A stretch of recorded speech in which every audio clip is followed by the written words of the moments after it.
Hi పిల్లలు, మీకోసం ఒక కథ చదవబోతున్నాను. కథ పేరు అసలైన బహుమతి. దీనిని మొర్రి గోపి గారు రచించారు.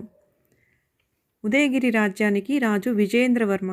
ఒకరోజు ఆయన మంత్రిని పిలిచి యుద్ధ విద్యల్లో పోటీ నిర్వహించనున్నామని, వాటిల్లో 1వ స్థానంలో నిలిచిన వారికి 1000 వరహాలు, 2వ స్థానం సాధించిన వారికి 3000 వరహాలు, 3వ స్థానం నిలిచిన వారికి 5000 వరహాలు బహుమతిగా ఇస్తామని, రాజ్యమంతా దండోరా వేయించమని చెప్పాడు.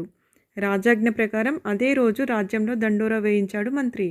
అది విని ప్రథమ స్థానం కంటే ద్వితీయ, తృతీయ బహుమతులకే ఎక్కువ వరహాలు అంటూ పొరపాటుగా ప్రకటించారేమో అని అనుకున్నారందరూ. పోటీల తేదీ రానే వచ్చింది. తమ అదృష్టాన్ని పరీక్షించుకునేందుకు చాలామంది యువకులు వచ్చారు. ప్రజల సమక్షంలో పోటీలన్నీ హోరాహోరీగా జరిగాయి. వాటిల్లో యుగంధర్, జయదేవ్, రణవీర్ అనే ముగ్గురు మాత్రమే తుది దశకు ఎంపికయ్యారు. మహారాజు ఆ ముగ్గురిని పిలిచి బహుమతి వివరాలను మరోసారి స్వయంగా వివరించాడు. అంతేకాదు, మీ ముగ్గురు మన ఆస్థాన మల్లయోధుడిని ఓడిస్తే మొదటి స్థానంలో నిలుస్తారని, లేకపోతే ముగ్గురు 3వ స్థానంలో నిలిచి ఆ మేరకు ప్రకటించిన ఆ బహుమతి అందుకుంటారు అని చెప్పాడు. మొదటగా ఆస్థాన మల్లయోధుడితో యుగంధర్ పోటీలోకి దిగాడు.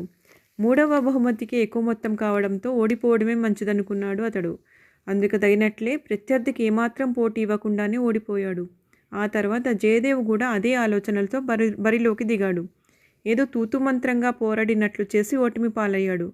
రణవీర్ మాత్రం పట్టు వదలకుండా ఆస్థాన మల్లయోధుడితో తలపడి విజయం సాధించాడు.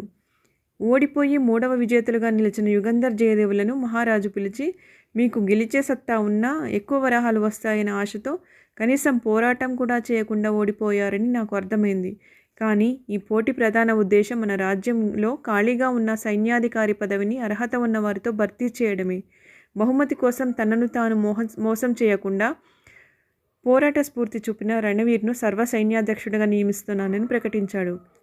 రాజు వేయించిన దండోరాలోని మర్మాన్ని అర్థం చేసుకోకుండా కేవలం బహుమతి సొమ్ము కోసం కక్కుర్తిపడి మంచి అవకాశాన్ని చేజేతులా కోల్పోయామని జయదేవ్, యుగంధర్ బాధపడ్డారు.